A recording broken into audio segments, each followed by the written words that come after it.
ഇൻഷാ അല്ലാഹ് നമുക്കപ്പോൾ ഇന്നലത്തെ വിഷയത്തേക്ക് മടങ്ങിപ്പോവാം. ഇതിൽ നമ്മൾ പറഞ്ഞ വിഷയം, മനുഷ്യന്റെ ഉള്ളിൽ 7 ആത്മാക്കളുണ്ട്. 7 ആത്മാക്കളെ കൂടാതെ ചില മനുഷ്യരിലേക്ക് മാത്രം നിയോഗിക്കുന്ന ചില ആത്മാക്കളുണ്ട്. ആ ആത്മാക്കള് 2 തരത്തിലാണ് മെയിനായിട്ട് വരുന്നത്. ഒന്ന് ജുസ്ഇ തൗഫീഖി ഇലാഹി എന്ന് പറയും. മറ്റേതരം ആത്മാവിന്റെ പേരാണ് തിഫ്ലുൻ നൂരി. അല്ലാഹു കണക്കാക്കിയ ഏറ്റവും ഉന്നതർക്ക് മാത്രമേ അത് വന്നു ചേരുകയുള്ളൂ. അല്ലാഹു തആല ആലം പടക്കുന്നതിന് മുമ്പായിട്ട് അവന്റെ സൗന്ദര്യം ഒന്ന് കാണാൻ ആഗ്രഹിച്ചു. അങ്ങനെ ആഗ്രഹിച്ച സമയത്ത് ആ ആഗ്രഹം അവനിൽ നിന്നും പുറത്തേക്ക് വന്നു. ആ പുറത്തേക്ക് വന്ന ആഗ്രഹം ഒരു മുജസ്സമായിട്ട് മാറി, ഒരു ശരീരം, ഒരു രൂപമായിട്ട് മാറി. ആ രൂപത്തിന് പറയുന്ന പേരാണ് അക്സ അവൽ എന്നുള്ളത്. അക്സ അവൽ എന്നുള്ള സൗന്ദര്യം കണ്ടപ്പോൾ അവന് അതിൽ മതിമറന്നു പോയി. അവനതിൽ എന്തുപോയി, അതില് ലയിച്ച് ഉന്മാദ ലഹരിയിലായി. നമ്മളെ കണ്ണാടിയിൽ നോക്കുന്ന പോലെ, നമ്മളെ സൗന്ദര്യം കൊണ്ട് ആസ്വദിക്കുന്ന പോലെ അവൻ ആസ്വദിച്ച് ആ ലഹരിയിൽ അവന് എന്ത് ചെയ്ത് ജുംബിഷ ചെയ്ത്. ജുംബിഷ എന്ന് പറഞ്ഞു കഴിഞ്ഞിട്ടുണ്ടെങ്കിൽ പ്രത്യേകമായ ദിക്റിന്റെ രൂപമുണ്ട്. ആ ദിക്റിന്റെ രൂപത്തിൽ തല നമ്മൾ ലെഫ്റ്റും റൈറ്റും തിരിക്കുന്ന ഒരു നൃത്തത്തിൻ്റെതായ രൂപമുണ്ട്, നമ്മളൊക്കെ ഡാൻസ് ചെയ്യുന്ന പോലെ. അതേപോലെ അല്ലാഹു തആല ചെയ്ത സമയത്ത് അള്ളാഹുവിൽ നിന്നും ഉതിർന്ന് വീണ പ്രകാശങ്ങൾ ഒരു മനുഷ്യൻ ഇളകുന്ന സമയത്ത്, ഡാൻസ് ചെയ്യുന്ന സമയത്ത് അവനിൽ നിന്നും വേർപ്പ് പൊടിയുന്ന പോലെ അള്ളാഹുവിൽ നിന്ന് പൊടിയുന്നത് വേർപ്പിന് പകരം പ്രകാശങ്ങളായിരിക്കും. അങ്ങനെ പ്രകാശങ്ങൾ ഉതിർന്ന് വീണു.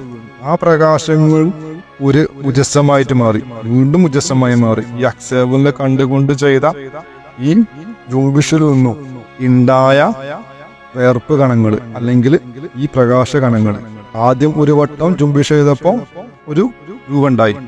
ആ രൂപം ഒരു തിഫ്ലുൻ നൂരിയായിട്ട് മാറി.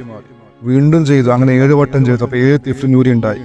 ഈ 7 തിഫ്ലുൻ നൂരിയാണ് തിഫ്ലുൻ നൂരിയുടെ കേസിൽ ദാത്തിയായ തിഫ്ലുൻ നൂരി എന്ന് പറയുന്നത്. ഇത് 7 ഉള്ളൂ. കാരണം അന്ന് 7 വട്ടം അല്ലാഹു തആല ഈ ഒരു ജുംബിഷ് ചെയ്തു. ഇത് കാലാകാലങ്ങളിൽ ഭൂമിയിലേക്ക് ഇറങ്ങാനുള്ള 7 ആത്മാക്കളാണ്. അള്ളാഹുവിൻ്റെതായിട്ടുള്ള ബാഹ്യമായ രൂപങ്ങളാണ്. എന്നാല് ജുസ്ഇ തൗഫീഖി ഇലാഹി എന്ന് പറഞ്ഞു കഴിഞ്ഞാൽ അള്ളാഹുവിന്റെ ആന്തരികമായ ആത്മാവിന്റെ രൂപങ്ങളാണ്. അത് ആശിക്യങ്ങളിലേക്കാണ് ഇറങ്ങുക. എന്നാൽ ഇത് ലഭിക്കുന്നവര്, തിഫ്ലുൻ നൂർ ലഭിക്കുന്നവര് ആരായിത്തീരും? ഫക്കീറന്മാരായിത്തീരും. ഫക്കീറന്മാർ എന്ന് പറഞ്ഞ പോലെ ഫക്കീറന്മാരെ സുൽത്താനായിത്തീരും. അപ്പോ ഈ 7 തിഫ്ലുൻ നൂർ ഏതൊരാളിലേക്കാണോ വന്നിറങ്ങുന്നത് അവരാരാവും ഭൂമിയിൽ സുൽത്താനുൽ ഫുഖറാക്കളായിട്ട് മാറും. ഫുഖറാക്കളെ നേതാവായിട്ട്, ഫുഖറാക്കളെ സുൽത്താനായിട്ട് മാറും. അങ്ങനെ 7 ഭൂമിയിൽ വരുള്ളൂ. അതിന്റെ അപ്പുറത്തേക്കൊന്നില്ല ദാത്തിയായിട്ട്. എന്നാൽ ദാത്തി അല്ലാതെ അതിന് പകരം സിഫാത്തിയാണ് വന്നിറങ്ങുന്നതെങ്കിൽ ഒരാരാവും? ആരിഫീങ്ങളാവും. അതിന് സുൽത്താൻ ആരിഫി എന്ന് പറയും. സുൽത്താൻ ആരിഫീങ്ങളായിരിക്കും. ഇതിന് സുൽത്താനുൽ ഫുഖറ എന്ന് പറയും. അപ്പൊ ഈ സുൽത്താനുൽ ഫുഖറാക്കളെ യഥാക്രമം ആരൊക്കെയാണ് അത് നമ്മൾ പഠിക്കേണ്ടതുണ്ട്. അവരാണ് തസൂഫിലെ, ഈ ദുന്യാവിലെ ഏറ്റവും വലിയ മഹാന്മാര്. അതിനെ ശരിക്കും നമ്മൾ പറയുകയാണെങ്കിൽ ആദ്യത്തെ തിഫ്ലുൻ നൂരി, ആദ്യമായി വന്ന തിഫ്ലുൻ നൂർ റസൂലുള്ളാഹി സ്വല്ലല്ലാഹു അലൈഹി വസല്ലമയാണ്. രണ്ടാമത്തത് റസൂലുള്ളാഹിന്റെ മകളാണ് ഫാത്തിമ റളിയല്ലാഹു അൻഹ. മൂന്നാമത്തെ തിഫ്ലുൻ നൂരി ഹസൻ ബസ്രി റളിയല്ലാഹു അൻഹു. നാലാമത്തെ തിഫ്ലുൻ നൂരി അബ്ദുൽ ഖാദിർ ജീലാനി തങ്ങളാണ് റളിയല്ലാഹു അൻഹു. അതിനുശേഷം വരുന്ന തിഫ്ലുൻ നൂരി അദ്ദേഹത്തിന്റെ മകനായ അബ്ദുൽ റസാഖ് റളിയല്ലാഹു അൻഹു 5. പിന്നെ അതിനുശേഷം വരുന്നത് പാകിസ്ഥാനിൽ ജനിച്ച സുൽത്താൻ ബാഹു റളിയല്ലാഹു അൻഹു എന്നുള്ള മഹാനാണ്. പിന്നെ ഒന്നും കൂടി വരാനുണ്ട്, അത് ഇപ്പോഴും അറിയപ്പെട്ടിട്ടില്ല. ഇങ്ങനെ 7 മഹാന്മാരാണ് തസൂഫിന്റെ ഏറ്റവും അറ്റത്ത് നിൽക്കുന്ന മഹാന്മാര്, തിഫ്ലുൻ നൂരി വഴിയുള്ളവര്. തിഫ്ലുൻ നൂരി വഴി പോകുന്നവര് തസൂഫിൽ 2 റൂട്ട് ഉണ്ടെന്ന് പറഞ്ഞല്ലോ. ഇതിൽ ഫക്കീറിന്റെ വഴിയാണ്. അതിന്റെ പേരിലാണ് ഫക്കീറന്മാർ നേതാവുന്നത്. ഇത് ഫക്കീറിന്റെ വഴിയാണ്. അള്ളാഹുവിലേക്ക് ചെന്നണയുന്ന വഴി 2 വഴിയുണ്ട്. ഫക്കീറിന്റെ വഴിയുമുണ്ട്, അതേപോലെ ഇഷ്കിന്റെ വഴിയുമുണ്ട്. നമ്മൾ അള്ളാഹുവിന്റെ ഇടതുഭാഗം വലതുഭാഗം എന്നിങ്ങനെ പറയാം. ഈ മശ്രിഖുൽ മഗ്രിബ് എന്നിങ്ങനെ പറയാം. അപ്പൊ മശ്രിഖിൽ നിന്നുള്ള വഴിയാണ്, മശ്രിഖിലൂടെ അള്ളാഹുലേക്ക് എത്തുന്ന വഴിയാണ് എന്ത്? ഈ ഫക്കീറിന്റെ വഴി. ആ വഴിയിൽ അള്ളാഹുവിന് ഏറ്റവും തൊട്ടടുത്ത് നിൽക്കുന്ന ആരാണ്? ആദ്യത്തെ തിഫ്ലുൻ നൂരി റസൂലുള്ളാഹി സ്വല്ലല്ലാഹു അലൈഹി വസല്ലമയാണ്. അള്ളാഹുവിലേക്ക് എത്തണമെങ്കിൽ അവസാനത്തെ കണ്ണിയെ റസൂലുള്ളാഹിലേക്ക് എത്തണം. റസൂലുള്ളാഹിലേക്ക് എത്തണമെങ്കിൽ അടുത്ത കണ്ണിയെ ഫാത്തിമ റളിയല്ലാഹു അൻഹയിലേക്ക് എത്തണം. ഫാത്തിമ റളിയല്ലാഹു അൻഹയിലേക്ക് എത്തണമെങ്കിൽ അടുത്ത കണ്ണിയായ ഹസൻ ബസരി റഹ്മത്തുള്ളാഹി അലൈഹിലേക്ക് എത്തണം. ഇങ്ങനെയാണ് അതിന്റെ പോക്ക്. അതിൽ നിന്നും ആ ചെയിൻ ഇങ്ങനെ അടിയിലേക്ക് വന്നുകൊണ്ടിരിക്കും. അപ്പൊ ഫക്കീറിന്റെ വഴിയിലേക്ക് പോകുന്നവർക്ക് ഇസ്ലാമിന്റെ നിയമങ്ങള്, ഇസ്ലാമിന്റെ ആരാധരീതികള്, സ്റ്റെപ്പ് ബൈ സ്റ്റെപ്പായ തലീമുകളൊക്കെ ഫോളോ ചെയ്തുകൊണ്ട് എത്തിപ്പെടണം. അവസ്ഥ റസൂലുള്ളാഹി സ്വല്ലല്ലാഹു അലൈഹി വസല്ലമയ്ക്ക് എത്തിപ്പെട്ടുകൊണ്ട് വേണം അള്ളാഹുലേക്ക് എത്തിപ്പെടാൻ. അതാണ് ഏതിന്റെ വഴി? മശ്രിക്കിന്റെ വഴി. എന്നാൽ അള്ളാഹുവിന് മറുഭാഗം മശ്രിക്ക് പോലെ തന്നെ മഗ്രിബിന്റെ വഴിയുണ്ട്. മഗ്രിബിന്റെ വഴി ഏതാണ്? ഇബിന്റെ വഴി ഈ ജുസ്സെ തൗഫീഖ് ഇലാഹിന്റെ വഴിയാണ്, അഥവാ ഇഷ്കിന്റെ വഴിയാണ്.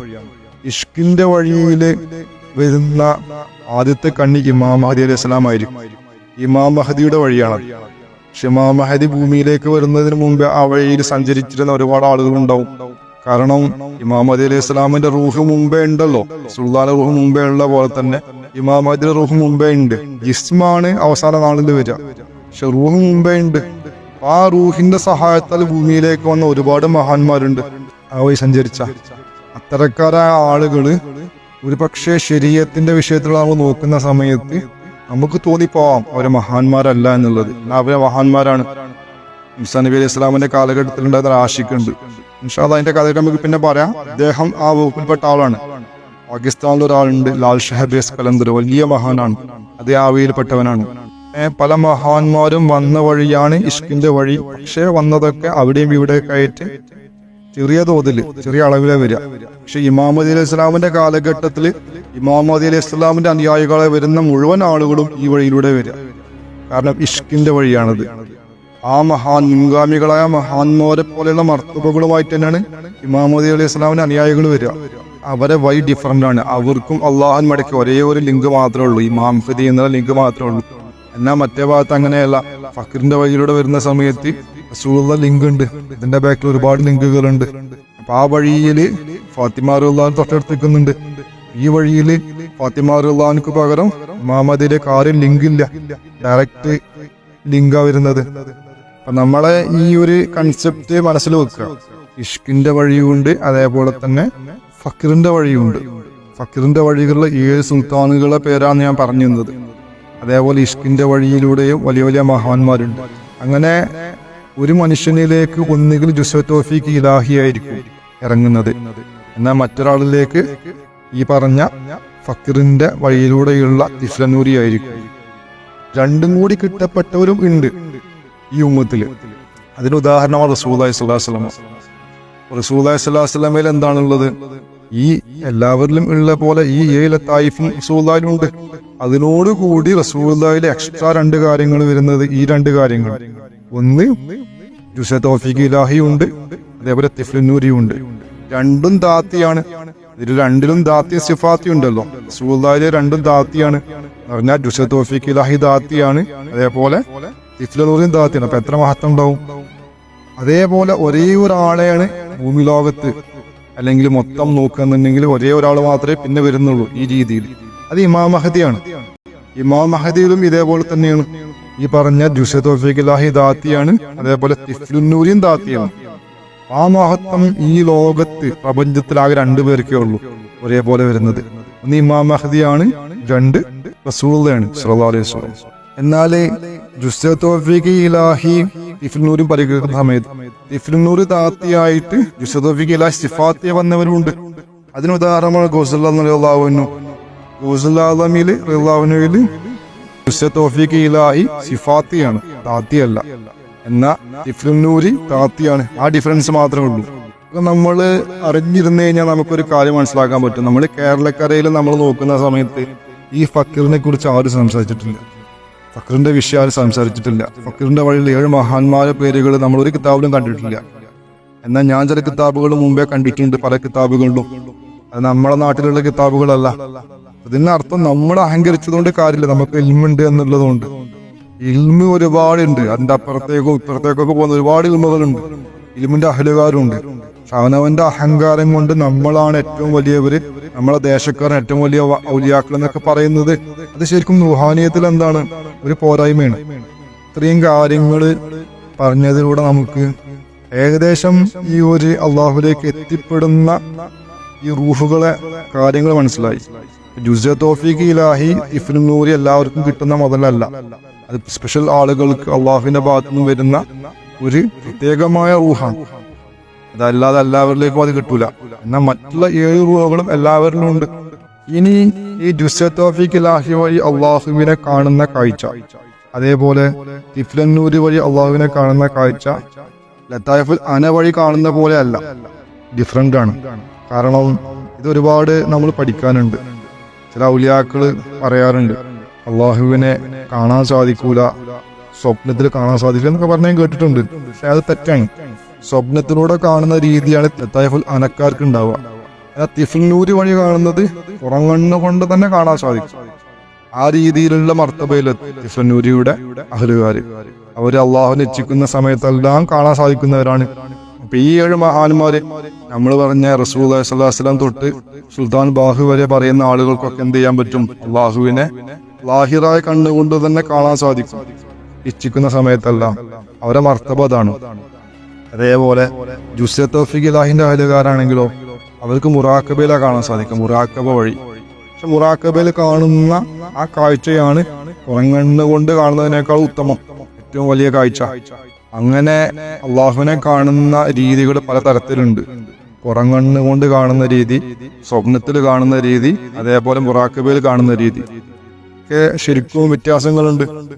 നമുക്ക് ഇനി പറയാനുള്ള വിഷയം, ഈ വിഷയങ്ങളൊക്കെ പഠിച്ചു വെച്ച ആളുകളോട് നമുക്ക് അടുത്ത ഇൽമു പറയുമ്പോൾ അവർക്ക് മനസ്സിലാവും. അല്ലെങ്കിൽ ഇതിൽ മനസ്സിലാവില്ല വിഷയം. ഇത് വഴിക്ക് വഴി ശ്രദ്ധിച്ച ആളുകൾക്ക് ഇതൊക്കെ മനസ്സിലാക്കാൻ സാധിക്കും.